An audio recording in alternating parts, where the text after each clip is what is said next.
할렐루야. 오늘도 귀한 하루를 하나님 우리에게 허락해 주셨습니다. 또 기도로 또 승리하시는 복된 하루 되시기를 축원합니다. 오늘 함께 보신 본문으로 내우외환이라는 제목으로 잠시 말씀을 나누겠습니다. 감옥에서 이 빌립보서를 쓰고 있는 사도 바울의 마음을 표현해 보라 했을 때 오늘 말씀의 제목 내우외환, 이렇게 제가 말씀의 제목을 또 잡아보면서 또 사도 바울의 심정도 이와 같았을 것이다. 이 내우라는 말, 여러분 뭐 안으로의 근심 걱정, 그다음에 외환도 똑같습니다. 밖으로의 근심 걱정. 그래서 우리가 왜 우환이 있다, 뭐 같은 표현입니다. 먼저 안으로 사도 바울의 걱정은 무엇이었습니까? 이 빌립보 교인들이 마음이 하나가 되지 못하는 고통이었습니다. 누가 이 얘기를 하면 또 그것에 반대하고 또 다른 얘기들을 하고 서로 같은 뜻을 향해 달려가지를 못하고 있습니다. 다툼과 허용으로 일하고 있었고 또 다른 사람을 존중하지를 못하고 있었습니다. 또 자기 일만 돌보는 또 이기적인 또 신앙의 형태를 가지고 있었죠. 그리고 어떤 일을 행함에 있어서 또 원망 또 시비를 가지고 일을 했습니다.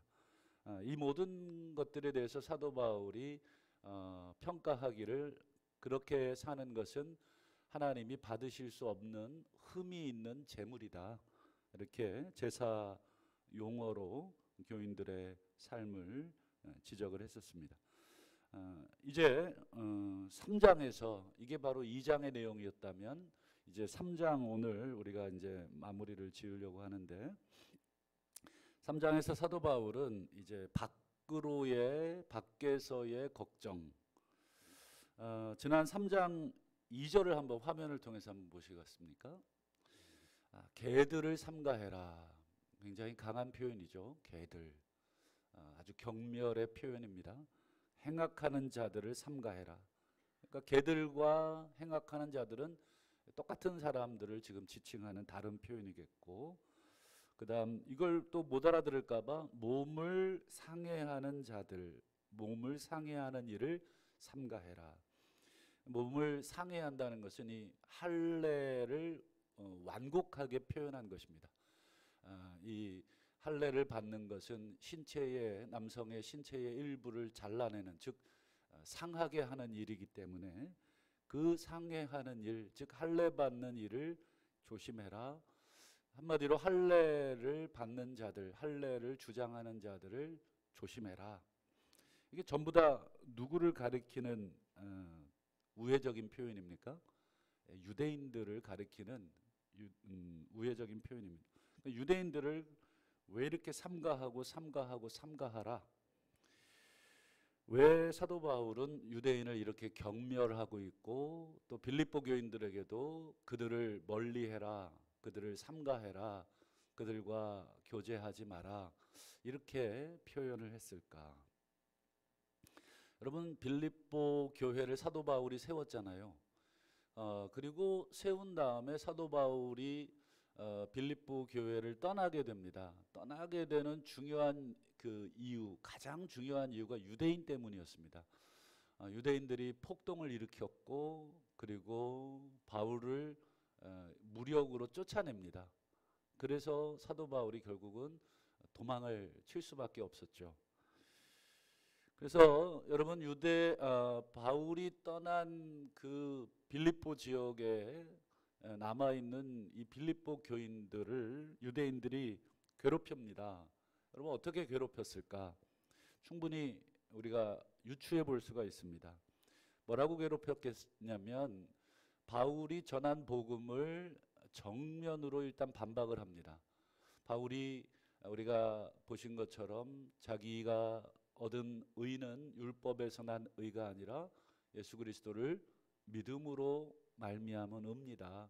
우리가 의롭게 되는 것은 할례를 받음으로가 아니라 예수를 믿음으로 됩니다. 이런 말을 가르쳤거든요. 유대인들이 그런 바울의 가르침을 정면으로 반박하면서 다 거짓말이다. 너희도 우리처럼 뭘 받아야 의롭게 된다 이렇게 가르쳤을까요? 할례 받아야 된다. 아마 이렇게 얘기했을 겁니다. 예수 믿는 거 좋다. 예수 믿는 거 뭐 오케이. 하지만 거기에 플러스 하나 더 해야 된다. 그게 뭐냐? 할례 받아야 된다. 너희들이 우리처럼 하나님의 자녀가 되고 싶거든 구약 성경을 틀림없이 들이밀었을 겁니다. 구약 성경을 보여주면서 이 할례에 대한 규정들 이것들을 막 보여주면서 너희도 할례 받아라. 그래야 하나님 자녀 된다. 그렇다면 사도 바울이 이 할례 받는 것을 강요했기 때문에 유대인들을 경멸했는가? 여러분 어떻게 생각하십니까? 할례 받으라는 말 그거 강요했다고 사도 바울이 유대인을 경멸했는가? 그렇지 않습니다. 지금 사도 바울은 할례를 받느냐 마느냐 이거는 전혀 관심이 없습니다. 여러분 그 사실을 우리 갈라디아서 5장 6절을 화면을 통해서 한번 보실까요? 자, 그리스도 예수 안에서는 할례나 무할례나 어떻습니까? 효력이 없다. 그러니 너희들 뭐 지금 할례 내가 받았다는 것 때문에 화내는 거 아니다. 지금 빌립보 교인 중에는 아마 틀림없이 유대인들의 이 뭐 협박 그리고 회유 뭐 이런 걸 통해서 할례 받은 사람이 틀림없이 있었을 겁니다. 근데 사도 바울이 지금 빌립보 교인들 할례 받은 것 때문에 화냈다 그러면 이 갈라디아서 5장 6절 말씀은 자기 모순에 빠지는 것입니다. 본인도 지금 할례, 무할례 아무 힘이 없다. 아무 효력이 없다. 이렇게 얘기했는데 만약에 할례 받은 것 때문에 막 화를 낸다. 또 할례를 강요하는 유대인 때문에 화를 낸다. 그러면 이 사도 바울이 지금 서로 모순되는 겁니다. 그러면 사도 바울이 진짜 걱정하는 게 뭘까? 진짜 화를 내고 있는 게 뭘까? 개들. 그 다음에 이런 강력한 표현을 쓰면서 유대인들을 향해서 엄청난 분노를 표출하고 있는 이유가 뭘까? 그 이유를 여러분 우리 로마서에서 사도 바울이 쓴 로마서에서 찾아볼 수 있는데 몇 구절만 보겠습니다. 로마서 2장 17절과 23절 우리 화면을 한번 보시죠. 자, 지금 바울이 유대인들을 지금 평가하는 내용입니다. 자, 유대인이라고 불리는 네가 율법을 의지하며 하나님을 자랑하며 지금 유대인들의 지금 모습입니다. 율법을 의지하죠. 뭐 그들의 삶 자체는 뭐 성경을 늘 기준으로 평가를 했습니다. 이게 과연 성경에 이게 나온 거냐 마는 거냐. 그리고 하나님을 자랑했죠. 어떤 식으로 자랑했습니까? 야, 우린 하나님 자녀야. 하나님이 우리 아버지야. 왜냐하면 우리는 할례 받은 민족이기 때문이야. 뭐 이런 자랑들을 유대인들이 이방인들을 향해서 엄청나게 했습니다. 그래서 여러분 유대인들의 머릿속에는 전 세계의 민족이 딱 두 개밖에 없습니다. 유대인이냐 유대인이 아니냐. 이게 얼마나 정말 무식한 또는 아주 극단적인 구분입니까? 마치 중국 사람들이 자기네들을 중화 민족이라고 이 전 세계의 중심이라는 거예요. 자기네들이. 그런 면에서 중국이나 뭐 우리나라도 마찬가지겠죠. 우리나라가 뭐 전 세계에서 뭐 가장 모든 민족들은 다 자기 중심적일 수밖에 없는데 유대인들은 바로 그런 민족들이었고 23절도 보시죠. 이제 이게 진짜 사도 바울이 하고 싶은 얘기입니다. 앞에 이제 17, 18, 19, 20, 21, 22절 다 생략하고 그 가운데 있는 내용은 더 충격적이지만 23절만 좀 보겠습니다. 율법을 자랑하는 네가 그 다음에 보세요. 율법을 범한다. 이게 사도 바울이 평가한 유대인들의 모습입니다. 율법 의지하고 하나님 자랑하고 율법을 자랑하는 유대인들 너희들은 실상은 어떤 사람들이라는 것입니까? 율법을 범하는 사람들이다. 율법을 의지하고 있는 것처럼 보이지만 이것은 그렇게 보일 뿐이다. 한마디로 여러분 외식하고 있고 사도 바울이 아까 빌립보서 3장에서 표현한 것처럼 악을 행하는 자들이라고 표현을 할 수가 있겠습니다. 그래서 여러분 바울이 유대인들을 평가하는 게 지금 편향되고 왜곡된 것이냐, 이거 바울이 혼자 지금 반유대적인 감정을 가지고 이 유대인들이 자기를 핍박했다는 이유로 유대인들을 바울이 이렇게 개인적인 감정으로 미워하는 것인가, 정말 그래서 개들이라 그러고 행악하는 자들이라고 막 폄하하고 있는가? 그렇지 않습니다. 우리 요한계시록 2장 9절 한번 보실까요? 화면을 한번 보시죠. 이 서머나 교회에게 예수님께서 하신 말씀인데 예수님이 뭐라 그러십니까? 자칭 유대인. 이 자칭이라는 말은 아까 사도 바울이 얘기했던 대로 내가 하나님의 백성이고 하나님의 자녀고 율법을 가지고 있고 율법을 자랑하고 야 우리는 선민이고 막 이런 것들을 드러내는 말, 자칭 유대인이라는 하는 자들의 비방도 알거니와, 그 다음 보시면 실상은 유대인이 아니고 그 다음 뭡니까? 사탄의 회당이다. 이 모임이다. 사탄의 모임들이다. 여러분 예수님의 평가나 사도 바울의 평가가 정확하게 똑같습니다. 그러니 사도 바울이 괜한 개인적인 감정을 가지고 유대인들을 지금 이렇게 폄하하고 있는 것이 아닙니다. 그렇다면 사도 바울이 이 빌립보 교인들이 자기를 핍박했던 유대인들과 가까이 지내서 약간 시기심이 나가지고 빌립보 교인을 책망하고 유대인들을 이렇게 막 개들이라고 행악하는 자들이라고 폄하하는 게 아닙니다. 오히려 사도 바울이 걱정하고 책망하는 것은 빌립보 교인들이 이 유대인처럼 악을 행하는 자가 될까봐, 사탄의 회당이라고 예수님의 책망을 받게 될까봐 그게 걱정이었습니다. 그래서 오늘 18절 상반절을 한번 보시면 좀 독특한 표현을 바울이 씁니다. 이런 표현은 아마 성경 바울의 서신 중에 여기가 유일하지 않겠나 싶은데, 내가 여러 번 너희에게 말하였거니와, 앞에 이제 여러 번이라는 말은 이 유대인들에 대한 경계, 이들의 이 악행에 대한 경고 여러 번 얘기했다. 그런데 지금 또 그 다음 보세요. 눈물을 흘리며 말한다.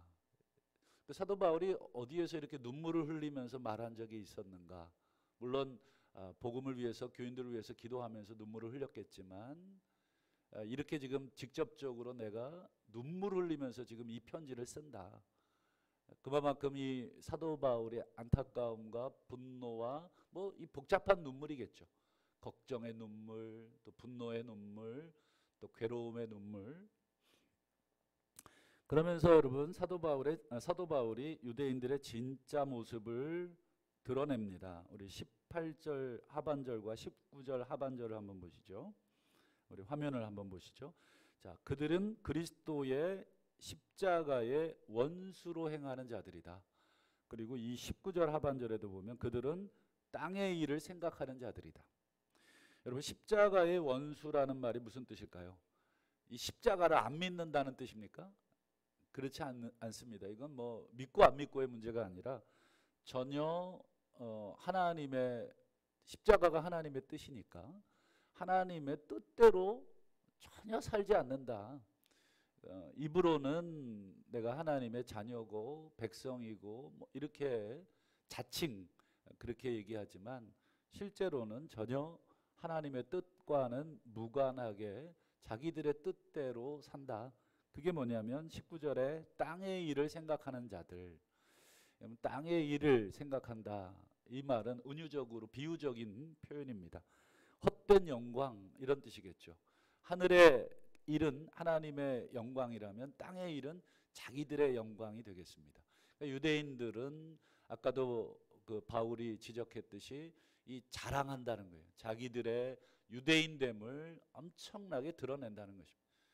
자랑만 하면 다행이지만 다른 사람을 동시에 경멸하고 그리고 자기들처럼 만들려고 계속 노력하고 있다.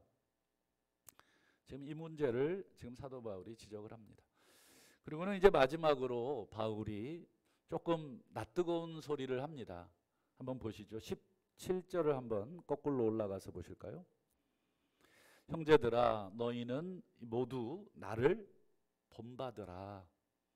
여러분 사도 바울을 본받으라. 여러분 우리 중에 감히 다른 사람을 향해 야 나를 본받아. 물론 그렇게 속으로는 생각하실 수 있겠지만 이렇게 대놓고 얘기할 분은 많지 않을 겁니다. 근데 사도 바울은 지금 이거 자랑하는 겁니까? 나를 본받으라. 유대인들처럼 자기를 자랑하는 것처럼 바울도 나를 본받아라. 나처럼만 살아. 이렇게 지금 자랑하는 것일까? 그게 아니죠. 사도 바울은 자기의 뭐 인격을 본받아라, 인품을 본받아라. 지금 자기의 인품이나 인격을 얘기하는 게 아닙니다. 사도 바울이 여러분 본받으라고 한 것은 여러분 사도 바울이 어떤 소망을 가지고 살았는가에 대한 이야기입니다. 여러분 사도 바울은 우리 어제 살폈습니다만 무슨 소망 가지고 살았습니까? 이 부활의 소망을 가지고 살았다. 표대를 향하여 여러분 기억나시죠? 빌립보서 3장 14절 화면을 한번 보시죠. 자, 그리스도 예수 안에서 하나님이 위에서 부르신 부름의 상을 위하여 달려간다. 여러분 이 표현이 재미있습니다. 하나님이 위에서 즉 하늘에서죠. 하늘에서 부르신 부름이 있습니다. 예를 들어 우리 각자를 하나님이 부르시죠. 아무개야 아무개야 이렇게 막 부르십니다. 왜 부르시겠습니까? 따라오라고 이 길을 또 이 삶을 따라오라고. 그런데 이 부름 하나님의 이 부름에는 뭐가 있습니까? 의상이 있습니다. 이 부름에 대한 상을 주신다는 것입니다. 나를 따라오면 내가 상을 주겠다. 그래서 사도 바울은 그 하늘에서 부르신 하나님의 부름의 상을 위하여 달려가고 있다. 달려간다는 말은 여러분 살아간다는 그런 표현이잖아요. 그러니까 사도 바울은 지금 하나님이 위에서 부르신 상이 있는데 그 상을 잡으려고 막 달려갑니다. 내가 표대를 향하여 이미 얻었다 함도 아니요 내가 이루었다 함도 아니고 지금도 그 상을 붙잡으려고 계속해서 날마다 달려갑니다. 그러면 여러분 하나님이 위에서 부르신 그 부르심의 상이 뭘까요? 이게 은유적으로 표현되어 있어서 우리가 헷갈릴 것 같지만 사실 앞뒤 문맥을 놓고 보면 부활입니다. 부활. 지금 사도 바울은 하나님이 당신 십자가 예수를 따르는 자들에게 궁극적으로 줄 상이 있는데 그게 부활이라고 하는 상이라는 것입니다. 더 정확하게 말하면 부활의 몸을 우리에게 주실 것이다. 마치 올림픽에서 마라톤이나 어떤 경기에서 우승한 사람에게 이 월계관을 상을 주듯이 하나님이 이 다름질을 마친 자에게는 이 부활의 몸을 그냥 면류관 정도가 아니라 몸 전체를 싹 다 바꾸어주는 그런 상을 주겠다. 이런 이야기를 합니다. 근데 여러분 바울이 지금 쫓고 있는 이 부활의 상, 나는 지금 부활을 사모합니다. 나는 이 부활의 몸을 기다리고 있습니다. 지금 요거를 살아가는 자기처럼 너희들도 나를 본받으라는 것입니다. 너희들도 지금 내 성품이나 내 인격 이거 본받으라는 게 아니라 내가 지금 부활의 상 하나님이 끝까지 이 믿음을 지키고 갔을 때 우리에게 주실 이 부활의 몸을 잡으려고 달려가는 이 내 삶을 본받으라는 것입니다. 그래서 여러분 사도 바울이 빌립보서 3장 10절에 보실까요? 우리 화면을 한번 보시죠. 내가 그리스도 그리고 그분의 부활의 권능 그리고 그분의 고난에 참여함을 알고 싶습니다. 바울은 지금 세 가지를 동시에 지금 묻고 있습니다. 그리스도, 그리고 그분의 부활, 그리고 그분의 고난. 그러니까 여러분, 예수를 믿는다는 것은 예수님의 부활을 믿는다는 것이고 동시에 예수님의 고난을 믿는다는 것입니다.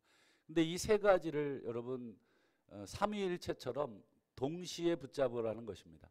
이 중에 여러분 제일 붙잡고 싶지 않은 게 뭡니까? 고난이겠죠. 고난은 쏙 빼놓고 예수님과 부활이라고 하는 영광스러운 그 상만 붙잡고 싶지만, 사도 바울은 여러분 예수님도 붙잡고 부활도 붙잡고 싶거든 마지막 예수님의 고난도 붙잡아야 된다. 그건 사도 바울이 빌립보 교인들을 막 고난으로 몰아가서 막 그들이 힘들어하는 걸 보면서 막 낄낄거리고 웃으려고 고난을 붙잡아라, 나도 그 고난 알고 싶다, 이렇게 얘기한 것이 아닙니다. 이것은 이미 예수님께서 하신 말씀을 사도 바울이 그대로 얘기한 것뿐입니다. 우리 누가복음 24장 26절을 화면을 통해서 한번 보시죠. 예수님이 뭐라 그러셨습니까? 그리스도가 이런 고난을 받고 자기의 영광에 들어가야 할 것이 아니냐.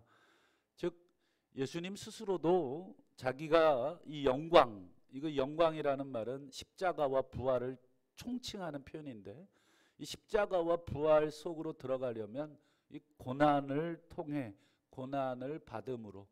그래서 여러분 기독교 모든 학자 100%단 한 명도 예외 없이 여러분 고난 없는 영광은 없고 고난 없는 십자가 없고 더 나아가서 고난 없는 부활은 없다.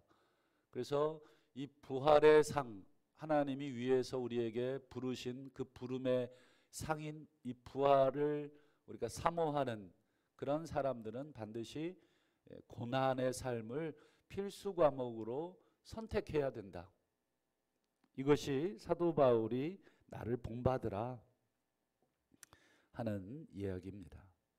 말씀을 맺겠습니다. 여러분, 고난 없는 부활은 있을 수가 없다. 그것은 이론적으로나 예수님의 삶을 통해서나 성경적으로 있을 수가 없다. 우리가 하나님의 상을 우리가 향해서 우리가 지금도 달려가는 줄로 믿습니다. 여러분, 하나님께서 주시는 그 상, 그건 여러분 확실하게 알 수 있는 것은 여러분 생명의 면류관인데, 그 생명의 면류관은 사도 바울은 지금 부활의 몸이라고 표현을 하고 있습니다. 여러분, 우리가 부활의 몸을 여러분 받기 위해서는 아까 우리 찬송가 불렀던 것처럼 그 고난의 주, 부활의 주 따라가려면 우리가 우리의 삶에 또 고난도 함께 받아야 될 줄로 믿습니다.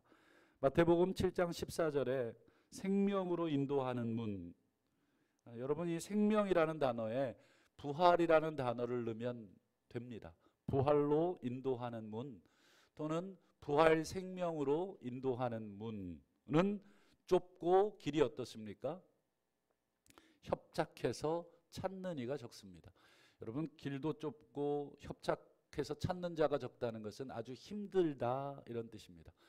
부활의 문, 부활로 가는 우리의 삶은 그래서 힘든 것이고, 특별히 우리 교회와 성도들을 섬기는 데 있어서 여러분 고난은 당연한 것입니다. 아, 왜 이렇게 예수 믿는 게 힘드냐? 왜 이렇게 교회를 섬기는 게 힘드냐? 여러분, 잘 섬기고 있다는 뜻이 되겠습니다. 여러분, 교회 생활하는 거 물론 감사하고 즐거운 마음으로 가지만 여러분 교회 공동체를 위해서 오늘 이 새벽에도 우리가 기도하는 수고, 이게 보통 일입니까? 여러분이 새벽에 정말로 이 잠을 깨고 나온다는 것은 정말 십자가의 고난이잖아요. 그런 면에서 이 시간에 또 교회를 위해서 또 성도들을 위해서 또 기도하실 텐데, 그것은 정말 우리 하나님이 부활로 인도하는 그 고난의 길인 줄로 믿고 남은 평생 오늘 새벽에 우리 이 식구들은 함께 이 부활의 이 면류관의 상을 다 받아 누리시는 복된 삶 되시기를 주님의 이름으로 축원합니다.